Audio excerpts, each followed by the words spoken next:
and he has been referred to as one of the bad boys of Brexit in a recent book, which I believe there's a copy here somewhere, and in the press.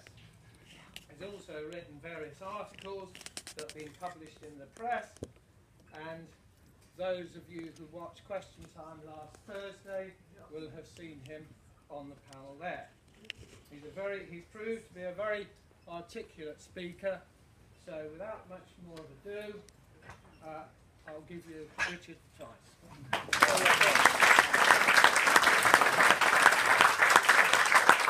Michael, you're very kind. Thank you very much for that introduction. Good afternoon, everybody.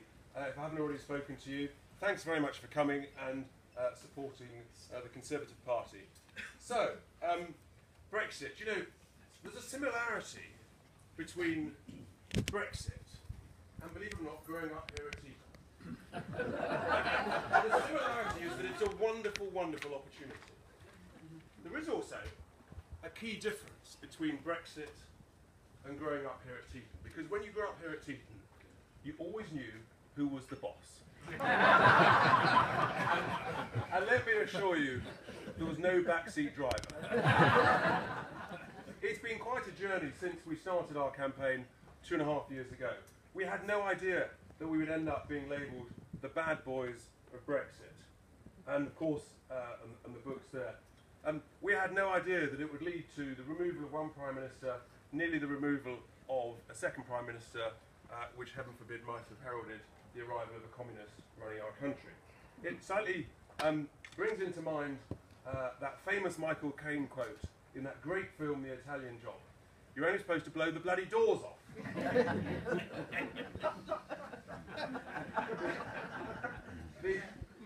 Another lesson one learnt growing up at Teeton was that if a job's worth doing, it's worth doing properly. And that's one of the real challenges that we've got at the moment. Before talking about the opportunities and the challenges, I must just pay tribute to my beloved wife, Emma, who's had to put up with an extraordinary amount over the last couple of years. I suspect, like many, she wishes the word Brexit had never been invented. Brexit has massively upset the establishment class in Westminster, in big business, and in the broadcast media, because the people basically ignored their instruction, and they're still coming to terms with it. And that is one of the key problems today. Because I'm a glass half full sort of chap, preferably if it's alcohol, I'm going to deal with the opportunities first. Brexit was all about taking back control of our laws, our trade, and our borders. And if we look at laws first, the opportunity to deregulate from some of the daft rules and regulations that we all know in our various walks of life, in our businesses, are out there, is a huge, huge opportunity. But if we're not careful, it's one that we won't grasp. It's not good enough, actually, to rely on civil servants and MPs, and it's great to see Chris here, but with the greatest respect, the truth is, they inevitably will know less about your industry and your business and your way of life than you do. So they actually need you to tell them, by writing, joining committees, joining industry lobby groups, what works, and of course some of the things do work, and what doesn't work. And if we don't, actually, we'll only have ourselves to blame. Even the great, people like Peter Mandelson and Gordon Brown, huge Remainers, they accept that EU regulation costs more than 4% of GDP. That is tens and tens, if not hundreds of billions of pounds a year in additional costs. So there's a huge opportunity there, but we've got to make sure that we help officials to understand what works and what doesn't work. There's no point relying on someone else. Get stuck in. Which neatly brings me on to, of course, what's very dear to many people's heart here, which is farming and the Common Agricultural Policy. Ever since I grew up here, I've always never not heard farmers whinge about the Common Agricultural Policy. And we all know it has lots of daft things about it, lots of good things about it, but there is a real opportunity for farmers, post-Brexit, actually, to make the subsidy regime, as it moves forward, work in your favour.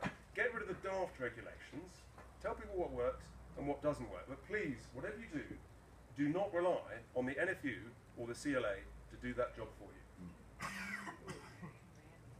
I never hear their word mentioned in and around Westminster. Just doesn't come up. They might tell you that they're doing a good job lobbying. I very much doubt it. So, you know, farmers, you've got to get stuck in, join the committees. You know, you never hear, I don't know if they exist or they don't exist, but you never hear about the sheep lobby, the dairy lobby. You know, they've really got to get together much more than they do at the moment to argue their case. Because there is a huge opportunity. Supermarkets are actively looking to source more products, more foods produced in the UK. So that's a great opportunity for farmers. Equally, you know, the government will say you've got to diversify in farming. Well, that's all very well. The quid pro quo is you've got to persuade local authorities and the planning rules to ease the planning rules so that you can use your assets, your buildings, in a more flexible way. Again, an opportunity, but you've got to fight for it. We move on to fishing.